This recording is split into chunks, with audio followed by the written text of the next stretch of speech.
আমি একবার মতিউর ভাইয়ের কাছে যাব।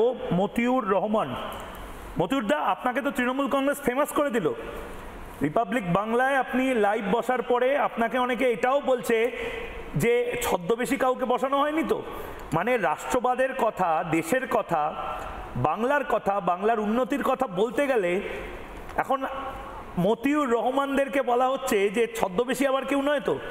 এ তো ঝাঁকুনিটা খুব ভালোভাবে এসেছে।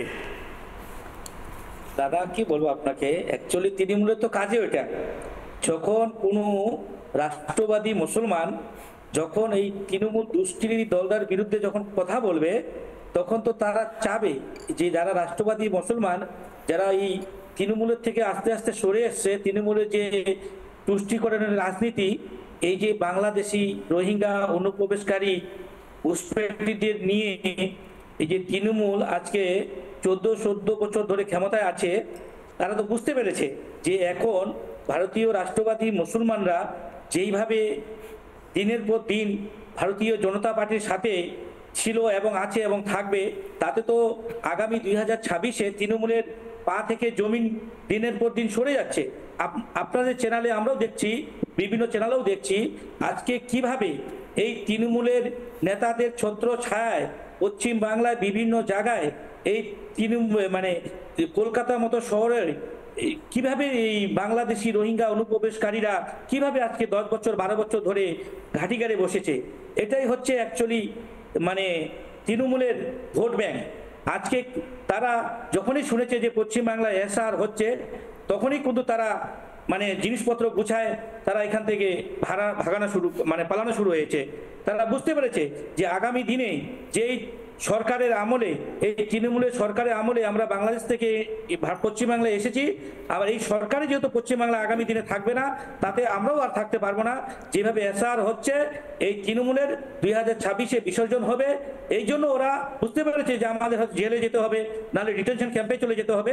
তার থেকে আগে থেকে ওরা এখন পালানো শুরু হয়েছে। আর আমি জানি নির্বাচন কমিশনার যদি সঠিকভাবে এসআরটা করে, তো পশ্চিম বাংলা থেকে অন্তত পক্ষ 80 থেকে 1,20,00,000-এর নাম বাদ যাবে। এটা বেশিরভাগ আপনাদের হচ্ছে মৃত্যু ভোটার, ভুয়া ভোটার, যে বাংলাদেশি অনুপ্রবেশকারী রোহিঙ্গাদের যে কতগুলো নাম এই তৃণমূল সরকার, তৃণমূলের কিছু নেতাদের বাপের নাম দিয়ে তারা ভোটার কার্ডে, আধার কার্ডে এবং রেশন কার্ডে নাম তুলে দিয়েছে। আজকে আমরা দেখতে পাচ্ছি যে পশ্চিম বাংলায় যদি আইন শৃঙ্খলা ঠিক থাকতো, তাহলে কি এই পশ্চিমবাংলায় এই ঘুষপেটি অনুপ্রবেশকারীরা পশ্চিমবাংলায় ঢুকতে পারতো? কখনো পেতো না। একমাত্র মমতা ব্যানার্জি জানে এটা হচ্ছে আমাদের আপনাদের জন্য অনেক কিছু করেছেন, বাঙালি সংখ্যালঘু মুসলমান সম্প্রদায়ের জন্য অনেক কিছু করেছেন, তাহলেও এত রাগ কেন?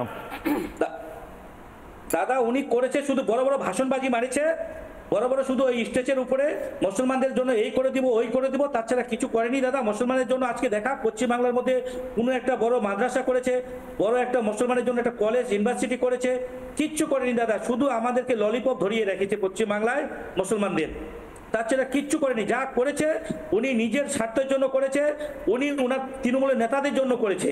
তাছাড়া পশ্চিমবাংলার সাধারণ যে ভারতীয় মুসলমানদের জন্য উনি কিছু করেনি। উনি নানা ধরনের কন্টেন্ট দেখার জন্য লাইক করুন, শেয়ার করুন আমাদের ফেসবুক পেজ, সাবস্ক্রাইব করুন আমাদের ইউটিউব চ্যানেল।